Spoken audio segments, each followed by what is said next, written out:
ನಮಸ್ಕಾರ.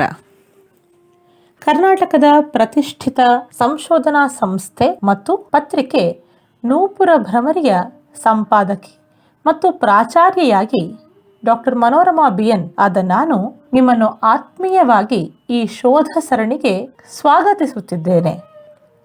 ಕಳೆದ ವರ್ಷದ ಶ್ರವಣ ಸರಣಿ ಎನ್ನುವಂತಹ ವಿಶೇಷ ವಿದ್ವತ್ಪೂರ್ಣ ಸರಣಿಯ ಬಳಿಕ ಈ ವರ್ಷ ಸಂಸ್ಥೆಯು ಆಯೋಜಿಸಿರುವಂತಹ ಆಹ್ವಾನಿತ ಶೋಧ ಪ್ರಬಂಧಗಳ ಸರಣಿಗೆ ಈ ಶೋಧ ಸರಣಿ. ಇಂದಿನ ಸರಣಿ 7ನೇ ಸಂಚಿಕೆಯದ್ದು. ದಕ್ಷಿಣ ಕನ್ನಡದ ನಿವೃತ್ತ ಪ್ರಾಧ್ಯಾಪಕ, ವಿದ್ವಾಂಸ, ಯಕ್ಷಗಾನ ಕಲಾವಿದ ಗಣರಾಜ ಕುಂಬ್ಳೆಯವರು ಇಂದು ನಮ್ಮೊಂದಿಗಿದ್ದಾರೆ. ಕನ್ನಡದಲ್ಲಿ ರಚಿತವಾದಂತಹ ಸಾಳುವ ಕವಿಯ ರಸರತ್ನಾಕರ ಎನ್ನುವ ಗ್ರಂಥವನ್ನ ಪರಿಚಯ ಮಾಡಿಕೊಡುವುದರೊಂದಿಗೆ ಕನ್ನಡದಲ್ಲಿ ಬಂದಿರುವ ರಸ ಸಂಬಂಧಿತವಾದಂತಹ ಗ್ರಂಥಗಳ ವಿವರಗಳನ್ನು ಕೂಡ ಹಂಚಿಕೊಳ್ಳಲಿಕ್ಕಿದ್ದಾರೆ. ಅವರಿಗೆ ನಾವು ಆತ್ಮೀಯವಾದಂತಹ ಸ್ವಾಗತವನ್ನ ಕೋರುತ್ತಾ ಇದು ಅವರ ಮಾತಿಗೆ ನಾವು ಕಿವಿಯಾಗೋಣ. ನಮಸ್ತೆ. ಎಲ್ಲ ಸಾಹಿತ್ಯ ಕಲಾ ರಸಿಕ ಬಂಧುಗಳಿಗೆ ನಮಸ್ಕಾರ. ಇವತ್ತು ಈ ಒಂದು ಶೋಧ ಸರಣಿ ಕಾರ್ಯಕ್ರಮದಲ್ಲಿ ಸಾಳುವ ಕವಿ ಬರೆದಂತಹ ರಸರತ್ನಾಕರಂ ಎಂಬ ಒಂದು ಅಲಂಕಾರ ಶಾಸ್ತ್ರ ಗ್ರಂಥದ ಬಗ್ಗೆ ಒಂದಿಷ್ಟು ಪರಿಚಯಾತ್ಮಕವಾದ ವಿವರಗಳನ್ನು ಕೊಡಲಿಕ್ಕೋಸ್ಕರವಾಗಿ ನಾನು ಬಂದಿದ್ದೇನೆ. ಇದು ಕನ್ನಡದಲ್ಲಿರತಕ್ಕಂಥ ಒಂದು ಅಲಂಕಾರ ಶಾಸ್ತ್ರ ಗ್ರಂಥ. ಸರಿಸುಮಾರು 15ನೇ ಶತಮಾನದ ಕಾಲದಲ್ಲಿ ಬಂದಿದ್ದು. ಇದರ ಕುರಿತಾಗಿ ಒಂದಿಷ್ಟು ವಿವೇಚನೆಯನ್ನು ಮಾಡುವುದಕ್ಕೋಸ್ಕರವಾಗಿ ಈ ವೇದಿಕೆಯನ್ನು ನಾನು ಬಳಸಿಕೊಳ್ತೇನೆ. ಮುಖ್ಯವಾಗಿ ನಾನು ಅಲಂಕಾರ ಶಾಸ್ತ್ರದ ಒಬ್ಬ ಆಸಕ್ತ ಮತ್ತು ಅದರ ವಿದ್ಯಾರ್ಥಿ ಅಂತ ಹೇಳ್ತೇನೆ. ಈ ರಸ ಎನ್ನುವುದು ಎಲ್ಲರಿಗೂ ಕೂಡ ತುಂಬ ಇಷ್ಟವಾದದ್ದು. ಯಾಕಂದ್ರೆ ಅದು ಆಸ್ವಾದ್ಯಮಾನವಾದದ್ದು. ರಸ್ಯತೆ ಇತಿ ರಸಃ ಅಂತ. ಈಗ ಊಟ ಮಾಡುವಾಗ ಬರೀ ಅನ್ನವನ್ನು ನಾವು ಊಟ ಮಾಡುವುದಿಲ್ಲ, ಬೇರೆ ಬೇರೆ ರುಚಿಯ ವ್ಯಂಜನಗಳನ್ನು ಸೇರಿಸ್ತಾ ಕಲಸಿ ಊಟ ಮಾಡ್ತೇವೆ ಮತ್ತು ಊಟ ಮಾಡಿ ಸಂತೋಷ ಪಡ್ತೇವೆ, ಸಂತೃಪ್ತಿ ಹೊಂದ್ತೇವೆ. ಅದೇ ರೀತಿಯಲ್ಲಿ ಕಲೆಗಳಿಂದಲೂ ಅಥವಾ ನಾಟ್ಯಗಳಿಂದಲೂ ಅಥವಾ ಸಾಹಿತ್ಯದಿಂದಲೂ ನಾವು ಬೇರೆ ಬೇರೆ ಬಗೆಯ ರಸಗಳನ್ನು ಅನುಭವಿಸ್ತೇವೆ. ಇದು ರಸನೆಯಿಂದ ಅನುಭವಿಸುವ ರಸ ಅಲ್ಲ, ಇದು ಹೃದಯದಿಂದ ಅನುಭವಿಸುವಂತಹ ರಸ. ನಾಟ್ಯದಲ್ಲಿ ಇದು ಆಂಗಿಕ, ವಾಚಿಕ, ಆಹಾರ್ಯಾದಿಗಳಿಂದ ಅದು ಆಸ್ವಾದ್ಯವಾಗ್ತದೆ. ಅದನ್ನು ನೋಡಿ ನಾವು ಅನುಭವಿಸ್ತೇವೆ. ನಮ್ಮ ಒಳಗೆ ಇರತಕ್ಕಂತಹ ಭಾವನೆ, ಅದನ್ನು ಸ್ಥಾಯಿ ಭಾವ ಅಂತ ಶಾಸ್ತ್ರಕಾರರು ಹೇಳ್ತಾರೆ. ಆದರೆ ಶಾಶ್ವತವಾಗಿ ನಮ್ಮಲ್ಲಿ ಇರುವಂಥದ್ದು ಅಥವಾ ಸಹಜವಾಗಿ ನಮ್ಮಲ್ಲಿ ನೆಲೆಯಾದಂತಹ ಭಾವಗಳು ಅಂತ. ಈ ಭಾವಗಳು ಉದ್ದೀಪನಗೊಳ್ಳುವುದಕ್ಕೋಸ್ಕರವಾಗಿ ರಂಗದಲ್ಲಿ ಅಥವಾ ಸಾಹಿತ್ಯವಾದರೆ ವರ್ಣನೆಗಳಲ್ಲಿ ಅದಕ್ಕೆ ಬೇಕಾದಂಥ ಎಲ್ಲ ಅನುಕೂಲತೆಗಳನ್ನು ಒದಗಿಸಿಕೊಡ್ತಾರೆ ಕವಿಯೋ ಅಥವಾ ನಟನೋ. ಆಗ ಪ್ರೇಕ್ಷಕನೋ ಅಥವಾ ಒಬ್ಬ ಓದುಗನೋ ಈ ರಸವನ್ನು ಅನುಭವಿಸಿಕೊಳ್ಳುವುದಕ್ಕೆ ಸಾಧ್ಯವಾಗ್ತದೆ ಅಂತ. ಇದನ್ನು ರಸಾನುಭವ ಅಂತ ಹೇಳ್ತಾರೆ.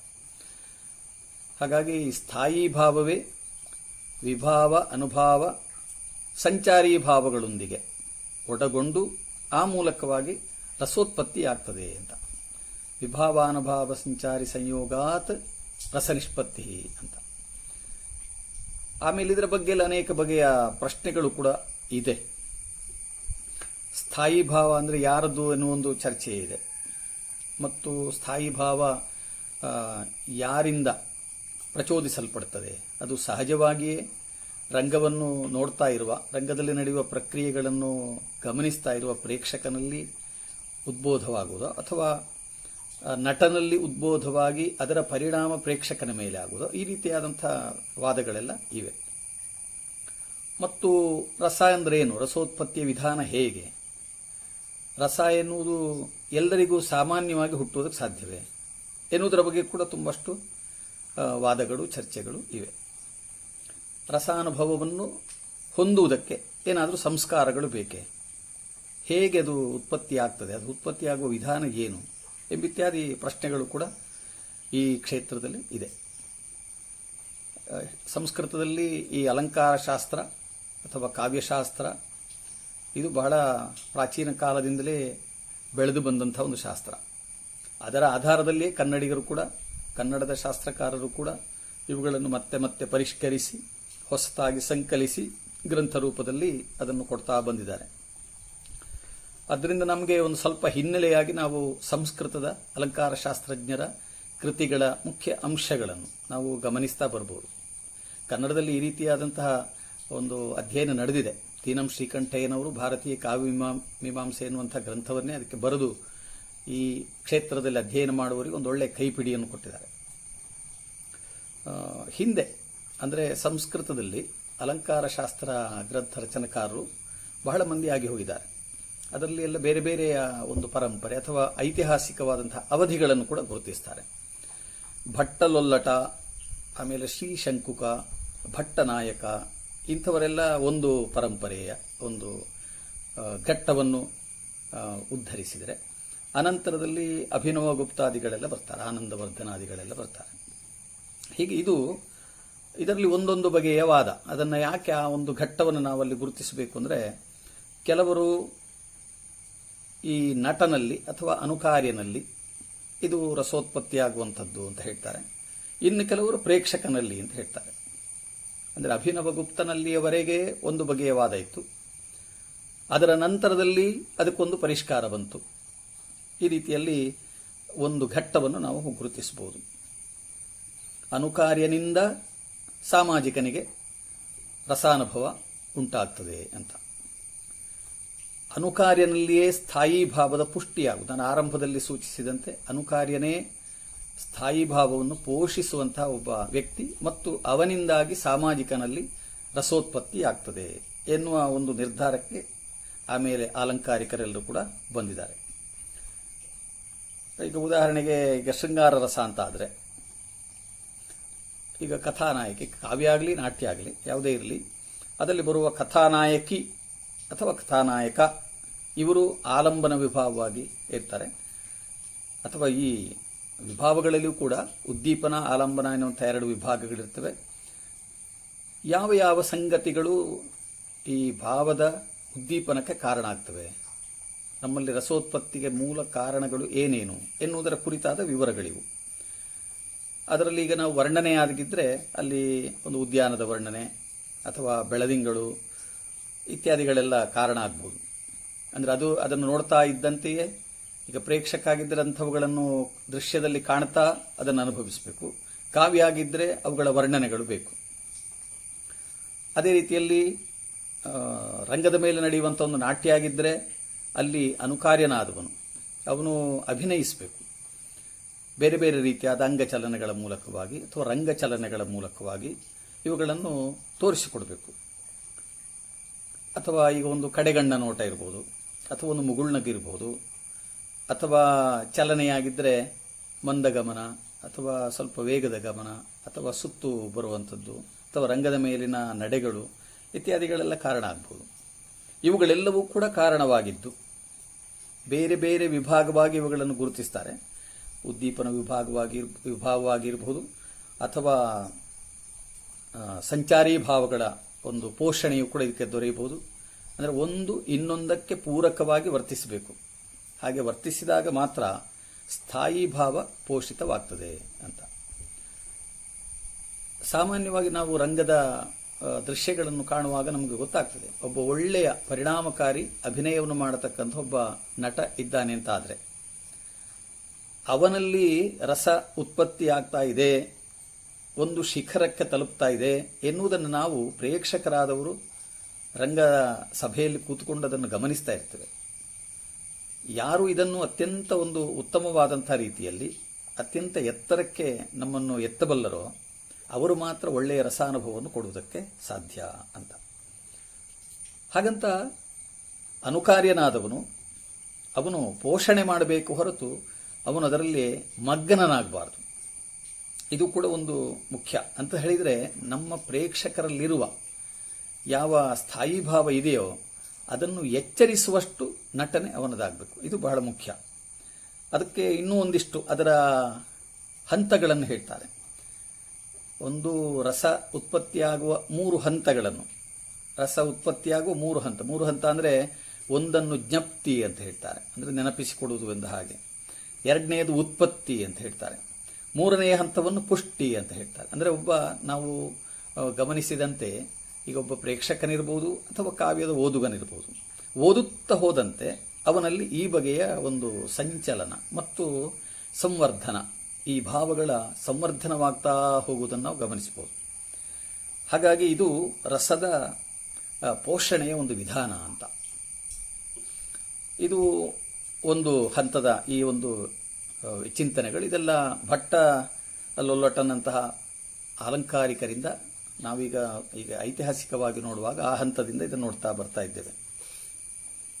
ಆಮೇಲೆ ಇನ್ನೊಂದೇನಂತ ಹೇಳಿದರೆ, ಇದರಲ್ಲಿ ಈಗ ರಂಗದಲ್ಲಿ ನಡೆಯುವುದು ನಿಜವೋ, ಇದೊಂದು ಪ್ರಶ್ನೆ ಬರ್ತದೆ. ನಿಜ ಅಲ್ಲ ಅದು, ಆದರೆ ನಿಜವೆಂದು ಪರಿಗ್ರಹಿಸಬೇಕು ಅಂತ. ಅದಕ್ಕೆ ಶ್ರೀಶಂಕುಕನ ಒಂದು ಮಾತು ಬರ್ತದೆ. ಅದು ಏನು ಅಂತಂದರೆ, ಚಿತ್ರತುರಗ ನ್ಯಾಯದ ಹಾಗೆ ಅಂತ. ಚಿತ್ರತುರಗ ನ್ಯಾಯ ಅಂದರೆ ಚಿತ್ರದ ಕುದುರೆ. ಚಿತ್ರದ ಕುದುರೆಯನ್ನು ನಾವು ಅದರಲ್ಲಿ ಸಂಪೂರ್ಣ ವಸ್ತುಸ್ಥಿತಿಯನ್ನು, ವಾಸ್ತವತೆಯನ್ನು ನಾವು ಅಪೇಕ್ಷಿಸಬೇಕಾಗಿಲ್ಲ. ಆದರೆ ಕುದುರೆ ಅಂತ ನಾವು ಒಪ್ಪಿಕೊಂಡ್ರೆ ಸಾಕು. ರಂಗದಲ್ಲಿ ಹಾಗೆ ಯಾವುದೇ ರೀತಿಯಾದಂಥ ಒಂದು ಉಪಕರಣವನ್ನು ನಿಜ ಇರಬೇಕು ಅಂತ ನಾವು ಅಪೇಕ್ಷೆ ಪಡುವುದಿಲ್ಲ. ಅದನ್ನು ಹೋಲುವಂತಿದ್ರೆ ಸಾಕು, ಅಥವಾ ಅಭಿನಯದ ಮೂಲಕವಾಗಿ ಅದನ್ನು ಅಭಿನಯಿಸಿದರೆ ಸಾಕು. ಈಗ ಬಿಲ್ಲು ಅಂತ ಹೇಳಿದರೆ ಒಂದು ಆಂಗಿಕ ಚೇಷ್ಟೆಯ ಮೂಲಕವಾಗಿ ಅದನ್ನು ತೋರಿಸಿಕೊಡ್ಬೋದು.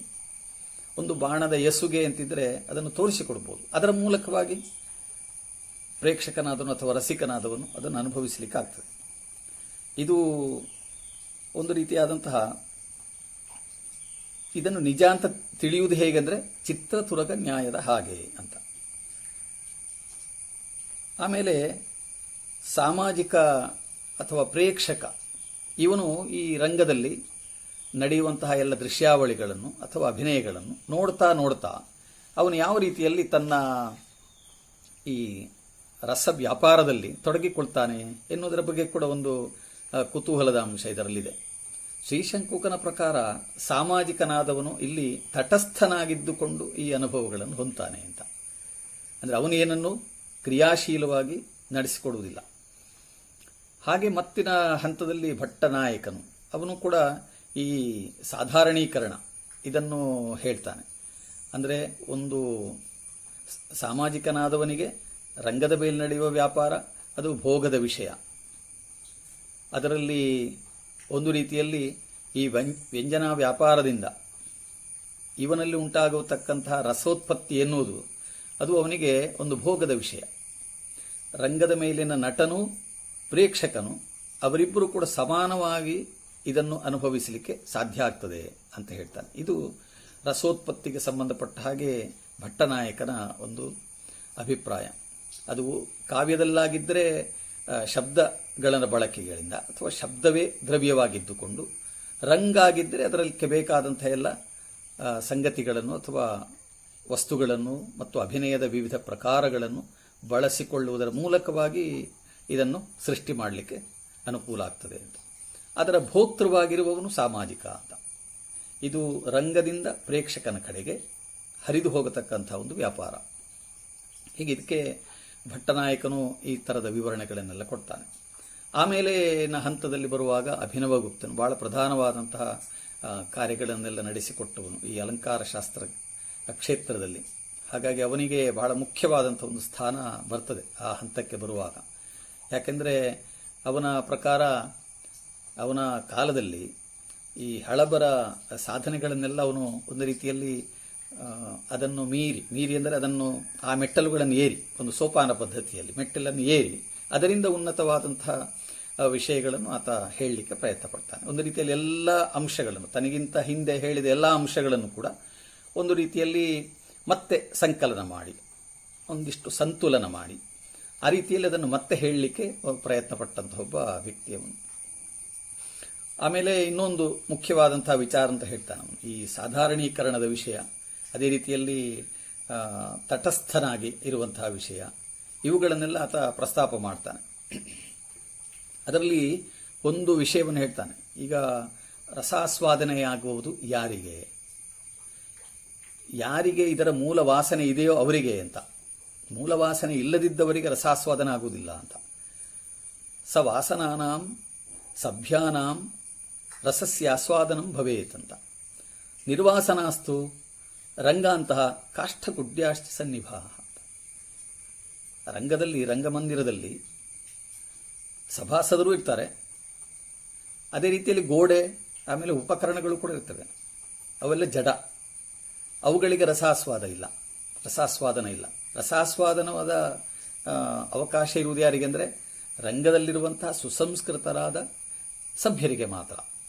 ಇದನ್ನು ಆತ ಹೇಳ್ತಾನೆ. ಇದು ಬಹಳ ಮುಖ್ಯವಾದದ್ದು. ಇದು ತಾನೇ ಮೊದಲಾಗಿ ಹೇಳಿದ್ದೇನೆ ಅಂತಲ್ಲ, ಇದು ಹಿರಿಯರಿಂದ ಹೇಳಲ್ಪಟ್ಟಂಥ ವಿಷಯ ಅಂತ ಹೇಳ್ತಾರೆ. ಆಮೇಲೆ ಈ ರಸೋತ್ಪತ್ತಿಗೆ ಸಂಬಂಧಪಟ್ಟ ಹಾಗೆ ರಸೋತ್ಪತ್ತಿಗೆ ಕಾರಣವಾದಂತಹ ವಸ್ತುಗಳಿಗೆ ವಿಭಾವ, ಅನುಭಾವ, ಸಂಚಾರಿ, ಈ ಸಂಗತಿಗಳೆಲ್ಲವನ್ನು ಕೂಡ, ಇವುಗಳೆಲ್ಲ ಹೇಗೆ ರಸೋತ್ಪತ್ತಿಗೆ ಪೋಷಕವಾಗಿರ್ತವೆ ಅನ್ನೋದರ ಬಗ್ಗೆ ಕೂಡ ಅನೇಕ ವಿಷಯಗಳನ್ನು ಆತ ಹೇಳ್ತಾನೆ. ಅದರಲ್ಲಿಯೂ ಕೂಡ ಅವನು ಹಿಂದೆ ಹೇಳಿದವರ ಮಾತುಗಳನ್ನು ಮತ್ತೆ ನೆನಪಿಸ್ತಾನೆ. ಅಜ್ಞಪ್ತಿ, ಆಮೇಲೆ ಅದರ ಉತ್ಪತ್ತಿ ಇತ್ಯಾದಿಗಳನ್ನೆಲ್ಲ ಆತನು ಕೂಡ ಹೇಳ್ತಾನೆ. ಅವುಗಳೆಲ್ಲವನ್ನು ಕೂಡ ಬೇರೆ ಬೇರೆ ರೀತಿಯಲ್ಲಿ ಒಂದು ವರ್ಣನೆ ಮಾಡ್ತಾನೆ ಮತ್ತು ಅದಕ್ಕೆ ಬೇಕಾದ ಕೆಲವು ನಿದರ್ಶನಗಳನ್ನು ಕೊಡ್ತಾನೆ. ನಿಜವಾಗಿಯೂ ಕೂಡ ಇವುಗಳೆಲ್ಲವೂ ಹೇಗೆ ಬೇಕು ಅನ್ನೋದಕ್ಕೆ ಒಂದು ಪಾನಕದ ಉದಾಹರಣೆಯನ್ನು ಕೊಡ್ತಾನೆ. ಒಂದು ಪಾನಕ ಅದು ಸೇವಿಸುವುದಕ್ಕೆ ತುಂಬ ಇಷ್ಟವಾಗುವುದು ಯಾಕೆ, ಹೇಗೆ ಅದರಲ್ಲಿ ರುಚಿ ಸಾಧ್ಯವಾಗ್ತದೆ ಅಂದರೆ, ಈಗ ಅದರಲ್ಲಿ ಬೇರೆ ಬೇರೆ ಬಗೆಯ ರಸಗಳಿರ್ತವೆ. ಈಗ ಉದಾಹರಣೆಗೆ ಮಧುರ ರಸ ಇರ್ತದೆ, ಅಂದರೆ ಸಿಹಿ ಇರ್ತದೆ. ಆಮೇಲೆ ಆಮ್ಲ ರಸ ಇರ್ತದೆ, ಅಂದರೆ ಹುಳಿ ಇರ್ತದೆ. ಆಮೇಲೆ ಇನ್ನೂ ಏನೇನೋ ಸುಗಂಧ ದ್ರವ್ಯಗಳನ್ನು ಅಥವಾ ಇನ್ನು ಬಣ್ಣಗಳನ್ನು ಇತ್ಯಾದಿಗಳನ್ನೆಲ್ಲ ಸೇರಿಸ್ಬೋದು.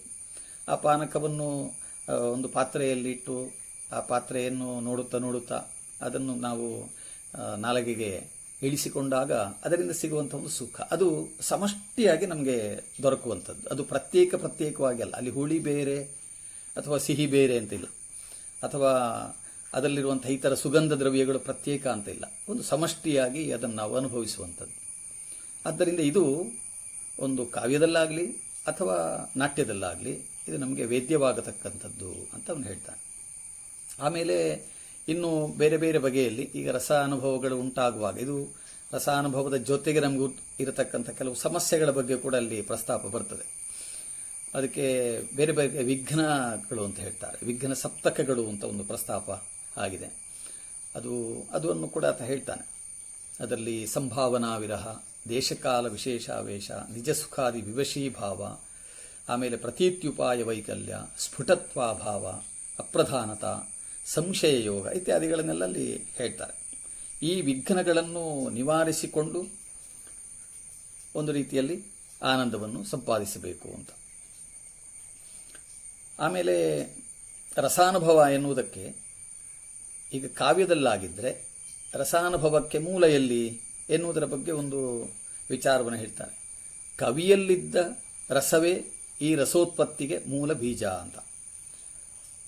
ಈ ಕವಿ ಮತ್ತು ಸಹೃದಯ ಅವರಿಬ್ಬರೂ ಕೂಡ ಸಮಾನವಾದಾಗ ಮಾತ್ರ ಕವಿಗೆ ಯಾವ ರಸೋತ್ಪತ್ತಿಯಾಗಿದೆಯೋ ಅಥವಾ ರಸದ ಬೀಜ ಇತ್ತೋ ಅದೇ ಬೀಜ ಇಲ್ಲಿ ವೃಕ್ಷವಾಗ್ತದೆ ಅಂತ. ಹಾಗಾಗಿ ಕವಿಯ ರಸಾನುಭವವೇ ಅದು ಮೂಲದಲ್ಲಿ ಆಗಿರಬೇಕು. ಅದಾಗಿದ್ದಾಗ ಮಾತ್ರ ಅದು ಸಾಮಾಜಿಕನಲ್ಲಿಗೆ ಬೆಳೆಯುವುದಕ್ಕೆ ಸಾಧ್ಯ. ಅಂದರೆ ಬೀಜ ರೂಪದಲ್ಲಿ ಕವಿಯಲ್ಲಿರ್ತದೆ, ಅದು ಮತ್ತೆ ಲತೆಯೋ ವೃಕ್ಷವಾಗಿಯೋ ಸಾಮಾಜಿಕನಲ್ಲಿ ಮತ್ತೆ ಬೆಳೆಯುತ್ತದೆ ಅಂತ. ಹಾಗಾಗಿ ಆಮೇಲೆ ಬಂದಂತಹ ಆನಂದವರ್ಧನಾದಿಗಳು ಇಂಥವರೆಲ್ಲರೂ ಕೂಡ ಈ ರಸದ ಬಗ್ಗೆ ಈ ಥರದ ವಿಚಾರಗಳನ್ನು ಮತ್ತೆ ಮತ್ತೆ ಎತ್ತಿ ಹಿಡಿತಾರೆ. ಕವಿ ರಸಿಕನಾದರೆ ಮಾತ್ರ ಕಾವ್ಯ ಜಗತ್ತು ರಸಮಯವಾಗ್ತದೆ, ಅವನು ವಿರಕ್ತನಾದರೆ ಎಲ್ಲವೂ ಕೂಡ ನೀರಸವಾಗ್ತದೆ ಅಂತ ಹೇಳ್ತಾರೆ. ಕವಿ ಈ ಲೋಕದ ವ್ಯಾಪಾರವನ್ನು ನೋಡಿ ಅಥವಾ ಲೋಕದ ಒಟ್ಟು ನಡವಳಿಕೆಗಳನ್ನು ನೋಡಿ ಆತ ಕಾವ್ಯ ರಚನೆಯನ್ನು ಮಾಡ್ತಾನೆ. ಕಾವ್ಯಲೋಕವನ್ನು ನೋಡಿ ಇಹಲೋಕದ ಅನುಭವಗಳಿರುವ ಒಂದು ವಾಸನೆ ಅಥವಾ ಸಂಸ್ಕಾರ ಇರುವಂತಹ ರಸಿಕ ಆತ ತಾನು ಅದನ್ನು ಓದಿ ಆನಂದವನ್ನು ಪಡ್ತಾನೆ. ಹಾಗಾಗಿ ಇಬ್ಬರು ಕವಿ ಮತ್ತು ಸಹೃದಯ ಇಬ್ಬರೂ ಕೂಡ ಒಂದೇ ಶ್ರುತಿ ಅಥವಾ ಸಮಶ್ರುತಿಯ ವೀಣೆ ಮಿಡಿದ ಹಾಗೆ ಇರಬೇಕು ಅಂತ ಒಂದು ಅಭಿಪ್ರಾಯವನ್ನು ಪಡ್ತಾರೆ. ಆಮೇಲೆ ರಸಗಳು ಎಷ್ಟು ಅಂತ ಈಗ ಭರತನ ನಾಟ್ಯಶಾಸ್ತ್ರದ ಉಲ್ಲೇಖದ ಪ್ರಕಾರ 8: ಶೃಂಗಾರ, ಹಾಸ್ಯ, ಕರುಣ, ರೌದ್ರ, ವೀರ, ಭಯಾನಕ, ಭೀಭತ್ಸ, ಅದ್ಭುತ ಎಂಬ 8 ರಸಗಳು. ಇದು ಅಷ್ಟ ರಸಗಳು. ಇದು ನಾಟ್ಯಶಾಸ್ತ್ರದಲ್ಲಿ ಪ್ರತಿಪಾದಿತವಾದದ್ದು. ಆಮೇಲೆ ಅದಕ್ಕೆ ಸ್ಥಾಯಿ ಭಾವಗಳನ್ನು ಕೂಡ ಅಲ್ಲಿ ಹೇಳಿದ್ದಾರೆ. ರತಿರ್ಹಾಸಶ್ಚ ಕ್ರೋಧಶ್ಚ ಅಂತ. ಅದು ರತಿರ್ಹಾಸಶ್ಚ ಶೋಕಶ್ಚ ಕ್ರೋಧೋತ್ಸಾಹವು ಭಯಂ ತಥಾ ಜುಗುಪ್ಸಾ ವಿಸ್ಮಯಶ್ಚೇತಿ ಸ್ಥಾಯಿ ಭಾವ ಪ್ರಕೀರ್ತಿತಾ ಅಂತ. ಆಮೇಲೆ ಇದಕ್ಕೆ ಈ ರಸಕ್ಕೆ ಸಂಬಂಧಪಟ್ಟ ಹಾಗೆ ಈ ಪ್ರಾಚೀನರ ಒಂದು ಭಾವನೆಗಳು ಅವು ಹೇಗಿರ್ತವೆ ಅಂದರೆ, ಈ ರಸಗಳಿಗೆ ಸಂಬಂಧಪಟ್ಟ ಹಾಗೆ ಬಣ್ಣಗಳೇನು ಅಂದರೆ, ಒಂದು ಬಣ್ಣ ನೋಡಿದಾಗಲೇ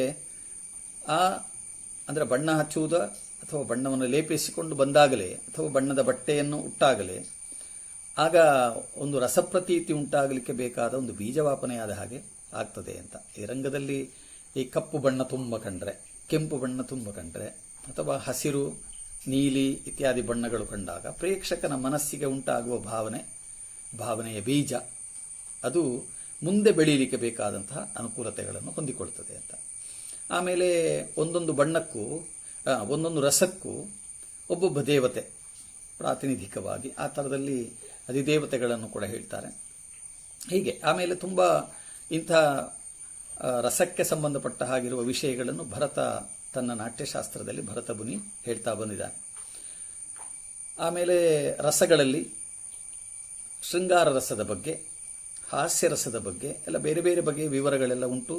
ಮತ್ತು ಅವುಗಳಲ್ಲಿ ಯಾವ ಯಾವ ರೀತಿಯಾದಂತಹ ಲಕ್ಷಣಗಳ ಉಂಟು, ಆ ಲಕ್ಷಣಗಳ ಭೇದಗಳೇನು ಇತ್ಯಾದಿಗಳನ್ನೆಲ್ಲ ಹೇಳ್ತಾರೆ. ಈಗ ಶೃಂಗಾರ ರಸದಲ್ಲಾದರೆ ಸಂಭೋಗ ಶೃಂಗಾರ ಮತ್ತು ವಿಪ್ರಲಂಬ ಶೃಂಗಾರ ಎನ್ನುವಂಥ ಎರಡು ಭೇದಗಳು.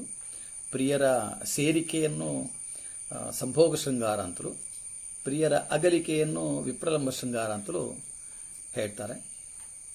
ಅದಕ್ಕೆ ಬೇಕಾದಂತೆ ರಂಗದಲ್ಲಿ ಅಭಿನಯ ಇತ್ಯಾದಿಗಳೆಲ್ಲ ನಡೀತವೆ. ಆಮೇಲೆ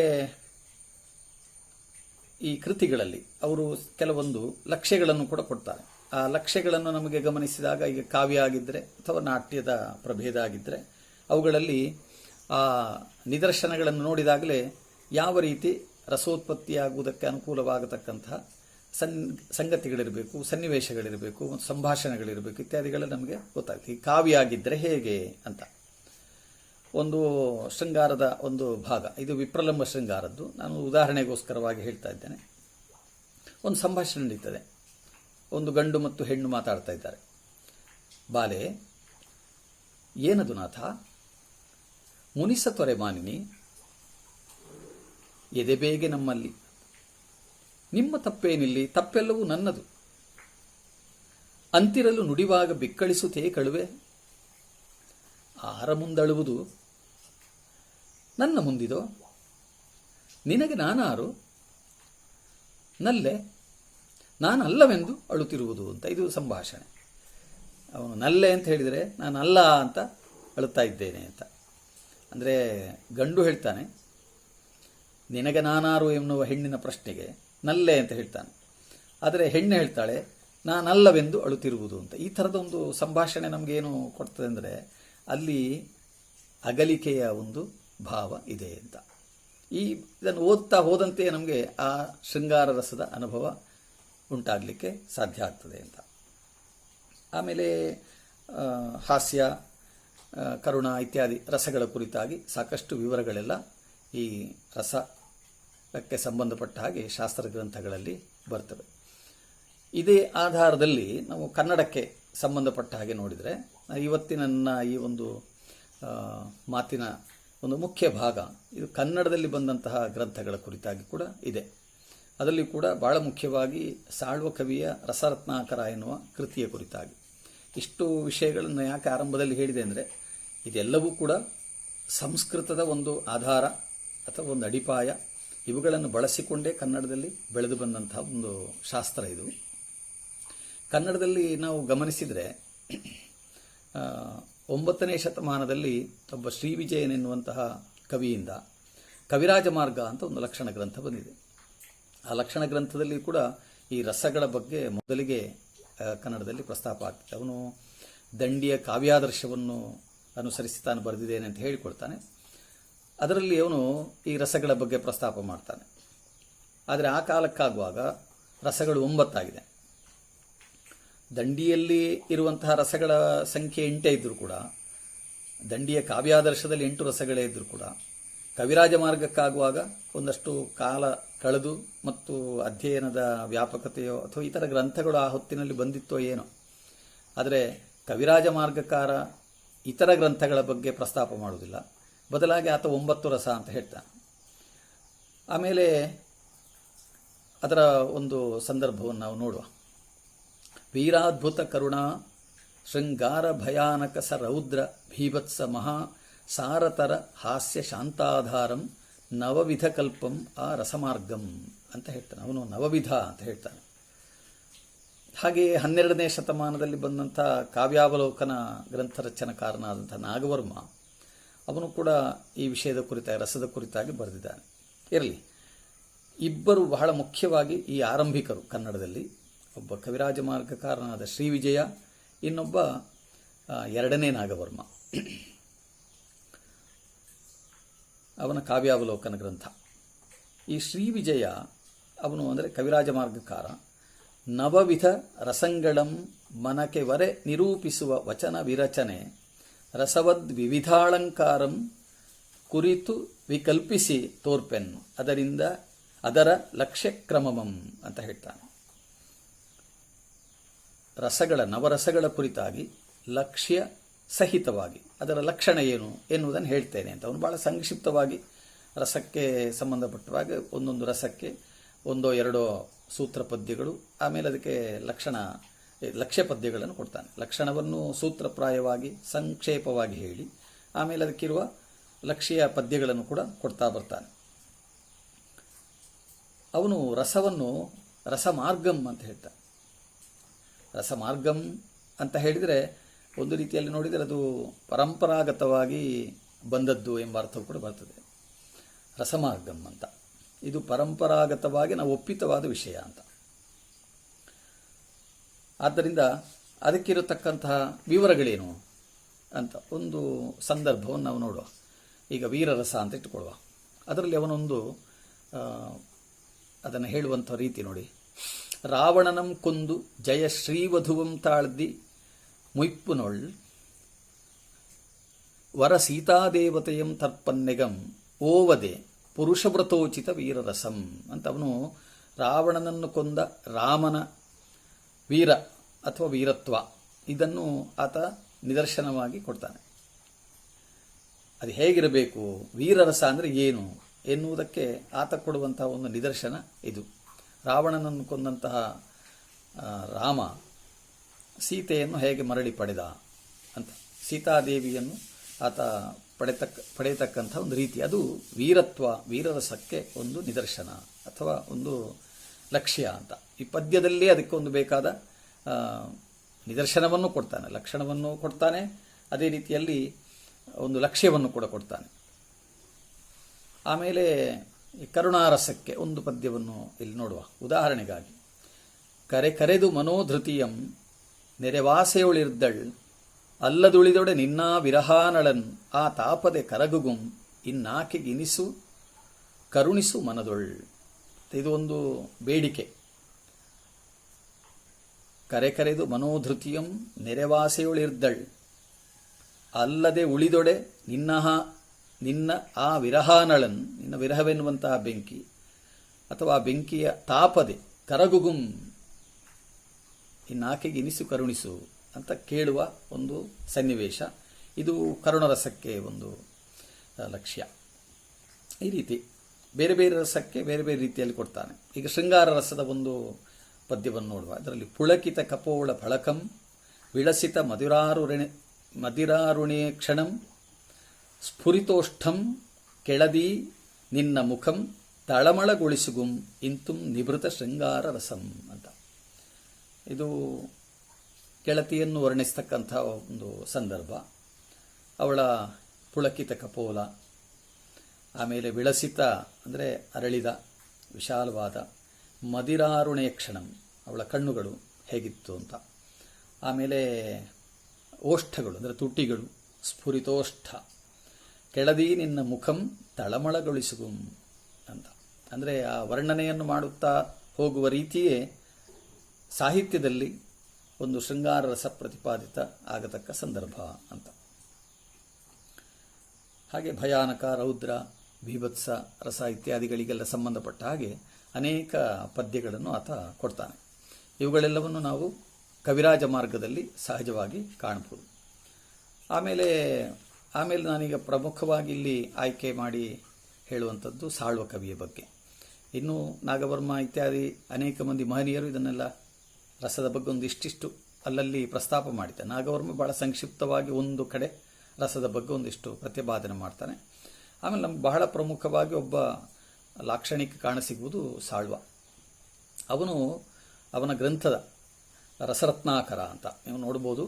ಆ ಪುಸ್ತಕವನ್ನು ಕೂಡ, ಇದು ಗ್ರಂಥ, ಇದು ಮೈಸೂರು ವಿಶ್ವವಿದ್ಯಾಲಯದ ಕನ್ನಡ ಅಧ್ಯಯನ ಸಂಸ್ಥೆಯಿಂದ ಇದು ಪ್ರಕಟ ಆಗಿದೆ. ಇದರಲ್ಲಿ ಒಟ್ಟು 4 ಪ್ರಕರಣಗಳಿವೆ. ಶೃಂಗಾರ ಪ್ರಪಂಚ ವಿವರಣಂ, ನವರಸ ಪ್ರಪಂಚಂ, ನಾಯಕ ನಾಯಿಕಾ ವಿವರಣಂ, ವ್ಯಭಿಚಾರಿ ಭಾವ ವಿವರಣಂ ಅಂತ 4 ಪ್ರಕರಣಗಳಿವೆ. ನಾನಾಗಲೇ ಪ್ರಸ್ತಾಪಿಸಿದಂತೆ ಇವನು 15-16ನೇ ಶತಮಾನದ ಕಾಲದಲ್ಲಿ ಬದುಕಿದವನು. ಅವನ ಕಾಲದ ಬಗ್ಗೆ ಕೂಡ ಒಂದಿಷ್ಟು ಚರ್ಚೆಗಳೆಲ್ಲ ನಡೆದಿವೆ. ಬೇರೆ ಬೇರೆ ಕೃತಿಗಳನ್ನು ಬರೆದವನು ಇವನು. ಕೇವಲ ಅಲಂಕಾರ ಶಾಸ್ತ್ರ ಮಾತ್ರ ಅಲ್ಲ, ಇವನು ಜೈನ ಕವಿ. ಸಾಳುವ ಭಾರತ, ಆಮೇಲೆ ವೈದ್ಯ ಸಾಂಗತ್ಯ, ಶಾರದಾ ವಿಲಾಸ ಸಂಪೂರ್ಣವಾಗಿ ಸಿಗಲಿಲ್ಲ, ಅದರ ಒಂದು ಭಾಗ ಮಾತ್ರ ಸಿಕ್ಕಿದಷ್ಟೇ, ಶಾರದಾ ವಿಲಾಸ ಎನ್ನುವಂಥ ಕೃತಿಯದ್ದು. ಅದು ಕೂಡ ಅಲಂಕಾರ ಶಾಸ್ತ್ರ ಗ್ರಂಥವೇ ಇತ್ಯಾದಿ. ಈತ ಮಹಾಮಂಡಲೇಶ್ವರನಾದ ವಸುದಾನ ಮೇರು ಅಥವಾ ಸಾಳುವಮಲ್ಲ ಎನ್ನುವವನ ಆಶ್ರಯದಲ್ಲಿ ಸಾಹಿತ್ಯ ರಚನೆಯನ್ನು ಮಾಡಿದ್ದು ಅಂತ ನಮಗೆ ತಿಳಿದು ಬರ್ತದೆ. ಅವನು ಒಂದು ಮಾತು ಹೇಳ್ತಾನೆ ಆರಂಭದಲ್ಲಿ, ತನ್ನ ಕೃತಿಯ ಆರಂಭದಲ್ಲಿ, ರಸಕ್ಕೆಷ್ಟು ಮಹತ್ವ ಅಂತ. ರಸಮಿಲ್ಲದ ಕಾವ್ಯಂ ನೀ ರಸಂ ಅದರಿಂ ಕೃತಿಗೆ ರಸಮೆ ಸಾರಂ. ಒಂದು ಕಾವ್ಯ ಎನ್ನುವುದು ಅದು ರಸದಿಂದಲೇ ಸಾರವತ್ತಾಗುವುದು ಅಂತ. ರಸಮಿಲ್ಲದ ಕಾವ್ಯಂ ನೀರಸಂ ಅದರಿಂ ಕೃತಿಗೆ ರಸಮೆ ಸಾರಂ. ನೆಗಳದ್ದಿ ರಸರತ್ನಾಕರದೊಳ್ ನೆರೆ ರಸಭಾವವನ್ ಅರಿದ ಕವಿಯ ಕಬ್ಬಮೆ ಸಾರಂ. ಅದಕ್ಕೋಸ್ಕರ ತಾನು ಈ ಗ್ರಂಥ ಬರೆದಿದ್ದೇನೆ ಮತ್ತು ಈ ಗ್ರಂಥವನ್ನು ಅಧ್ಯಯನ ಮಾಡಿಕೊಂಡು ಅಥವಾ ಗಮನಿಸಿಕೊಂಡು ಒಬ್ಬ ಕಾವ್ಯ ರಚನೆ ಮಾಡಿದ ಅಂತಾದರೆ ಅದು ಸಾರವತ್ತಾಗಿರುವುದಕ್ಕೆ ಸಾಧ್ಯ ಅಂತ ಹೇಳ್ತಾನೆ. ಆಮೇಲೆ ತಾನೇ ಇದನ್ನು ರಚನೆ ಮಾಡಿದ್ದು ಎನ್ನುವ ಅಹಂಕಾರ ಏನಿಲ್ಲ, ಹಿಂದಿನವರನ್ನು ತಾನು ನೋಡಿದ್ದೇನೆ ಅಂತ ಹೇಳ್ತಾನೆ. ತಾನು ಆರ್ಯರೆಂದೇ ತಿಳಿದು ಅಮೃತಾನಂದಿಯ ರುದ್ರಭಟ್ಟನ ಆ ತೆರದಿಂ ವಿದ್ಯಾನಾಥ ಹೇಮಚಂದ್ರರ ಭೂನುತ ಮಾರ್ಗಾದಿಯಂದಮಂ ವಿರಚಿಸಿದೆಂ. ಅಂದರೆ ಹಿಂದೆ ಯಾರೆಲ್ಲ ಈ ಒಂದು ಕ್ಷೇತ್ರದಲ್ಲಿ ಕೆಲಸವನ್ನು ಮಾಡಿದ್ದಾರೋ ಅವರ ಗ್ರಂಥಗಳನ್ನೆಲ್ಲ ತಾನು ಅಧ್ಯಯನ ಮಾಡಿ ಅದೇ ಮಾರ್ಗದಲ್ಲಿ ಸಾಗಿ ಬಂದು ಈ ಒಂದು ಕೃತಿಯನ್ನು ರಚನೆ ಮಾಡಿದ್ದೇನೆ ಅಂತ ಆತ ಹೇಳ್ತಾನೆ. ಆಮೇಲೆ ನಾಗವರ್ಮ ಕವಿಕಾಮಾದಿಗಳ ಮಾರ್ಗದಿಂ ರಸಭಾವಾಭಾಸಗಳನ್ನೆಲ್ಲ ವಿದ್ವತ್ ಸಭೆಗೆ ಅವು ಇಷ್ಟಮಪ್ಪಂತೂ ಕನ್ನಡಿಸಿದೆ ಅಂತ. ಈಗ ಸಂಸ್ಕೃತದಲ್ಲಿ ಹೇಳಿದವರು ಇರ್ಬೋದು, ಕನ್ನಡದಲ್ಲಿ ಹೇಳಿದವರು ಇರ್ಬೋದು, ಆದರೆ ತಾನಿದನ್ನು ಕನ್ನಡದಲ್ಲಿ ಬರೆಯುವುದು ಯಾಕಾಗಿ ಅಂದರೆ ವಿದ್ವತ್ ಸಭೆಗಾಗಿ ಅಂತ. ಯಾರು ವಿದ್ವಾಂಸರಿದ್ದಾರೋ, ತಿಳುವಳಿಕೆ ಉಳ್ಳವರಿದ್ದಾರೋ, ಸಂಸ್ಕಾರವಂತರಿದ್ದಾರೋ ಅವರಿಗಾಗಿ ತಾನು ಬರೆದಿದ್ದೇನೆ ಅಂತ. ಮುನ್ನೊರೆದ ಕೃತಿಗಳಿದೆ ಬಳಿಕಿನ್ನೇವುದೋ ಕಬ್ಬಂ ಎನ್ನದಿರ್. ಕನ್ನೆಗೆ ಮುನ್ನಂ ನಗೆಗಣ್ ನೆಗಳದಿರೆ ಬಳಿಯಂ ನೆಲೆ ಮೊಲೆ ಮೂಡಿ ಮಾಡವೇ ಮೋಹನಮ ಅಂತ ಕೇಳ್ತಾನೆ. ಹೆಣ್ಣಿನಲ್ಲಿ ಮೊದಲು ಹುಟ್ಟುವುದು ಕಣ್ಣು, ಆಮೇಲೆ ಹುಟ್ಟುವುದು ದೇಹದ ಇತರ ಅಂಗಾಂಗಗಳೆಲ್ಲ, ಅಂದರೆ ಬೆಳೆಯುವುದು ಅಂತ. ಹಾಗಂತ ಮೊದಲು ಕಣ್ಣನ್ನು ನೋಡಿ ಸಂತೋಷಪಟ್ಟವರು ಅಲ್ಲಿಗೆ ನಿಲ್ತಾರೋ? ಇಲ್ಲ. ಆ ಹೆಣ್ಣಿನ ದೇಹದ ಅವಯವಗಳು ಬೆಳೆದಂತೆಲ್ಲ ಅದು ಆಕರ್ಷಣೆಗೆ ಕಾರಣವಾಗ್ತದೆ ಅಂತ. ಅಂದರೆ ಒಂದು ಗ್ರಂಥ ಬರೆದಲ್ಲಿಗೆ ವಿಷಯ ಮುಗಿಯುವುದಿಲ್ಲ. ಅದೇ ಗ್ರಂಥದಲ್ಲಿರುವ ವಿಷಯವನ್ನು ಹೊಸತಾಗಿ ಗ್ರಥನ ಮಾಡಿದಾಗ ಅಥವಾ ಹೊಸತಾಗಿ ಪರಿಷ್ಕರಿಸಿ ಹೇಳಿದಾಗ ಅಥವಾ ಇನ್ನೂ ಒಂದಿಷ್ಟು ಹೊಸ ವಿಷಯಗಳನ್ನು ಸೇರಿಸಿ ಅದನ್ನು ಸುಪುಷ್ಟಗೊಳಿಸಿ ಹೇಳಿದಾಗ ಓದುಗರಿಗೆ ಅಥವಾ ಅನುಭವಿಸುವವರಿಗೆ ಹೊಸತನ ಏನು ಸಿಗುವುದಿಲ್ವೇ ಅಂತ ತನ್ನ ಗ್ರಂಥವನ್ನು ಸಮರ್ಥಿಸಿಕೊಳ್ತಾನಾತ. ಹಾಗಾಗಿ ಅದರಿಂದ ಚತುರರ್ಕಳ್ ಲೇಸಂ ಕೈಗೊಳ್ಳಿ ಪ್ರಯೋಜನಂ ಅಂತ ಹೇಳ್ತಾನ.